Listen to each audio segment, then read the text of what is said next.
বিসমিল্লাহির রহমানির রহিম। প্রিয় দেশবাসী, আসসালামু আলাইকুম।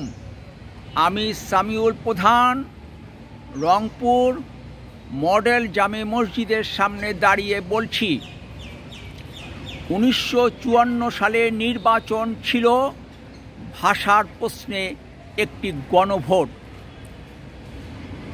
ওই নির্বাচনের পূর্বে পূর্ব পাকিস্তানের তৎকালীন মুখ্যমন্ত্রী খান বাহাদুর নুরুল আমিন চট্টগ্রামে গিয়েছিলেন। লালদিঘি ময়দানে জনসভা শেষে চট্টগ্রাম সার্কিট হাউসে এক সাংবাদিকের প্রশ্নের জবাবে তিনি বলেছিলেন, এবারের নির্বাচনে মুসলিম লীগ বিজয়ী হতে পারবে না। পাকিস্তানের কেন্দ্রীয় মুসলিম লীগ সরকার পূর্ব পাকিস্তান প্রাদেশিক মুসলিম লীগ নেতৃত্বে পরিবর্তন চেয়েছিলেন।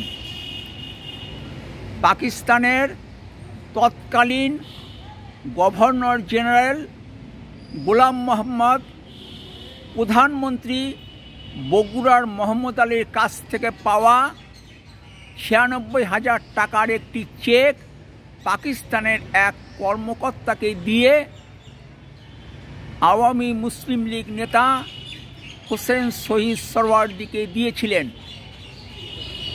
মাদারি মিল্লাত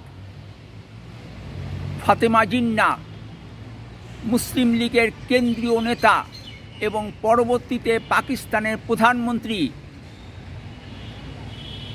ইসমাইল ইব্রাহিম চণ্ডীগড় ও পাকিস্তানের অপর কেন্দ্রীয় নেতা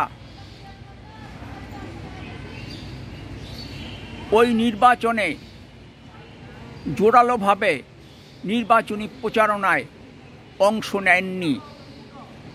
ভালো থাকবেন এবং সম্ভব হলে দেশ পরিচালনার নীতি ও পদ্ধতির পরিবর্তন নিয়ে কথা বলতে রাজনীতির আড্ডাখানা বলে পরিচিত রহমতে রাব্বানা ও রুম্মানে বেড়াতে আসবেন।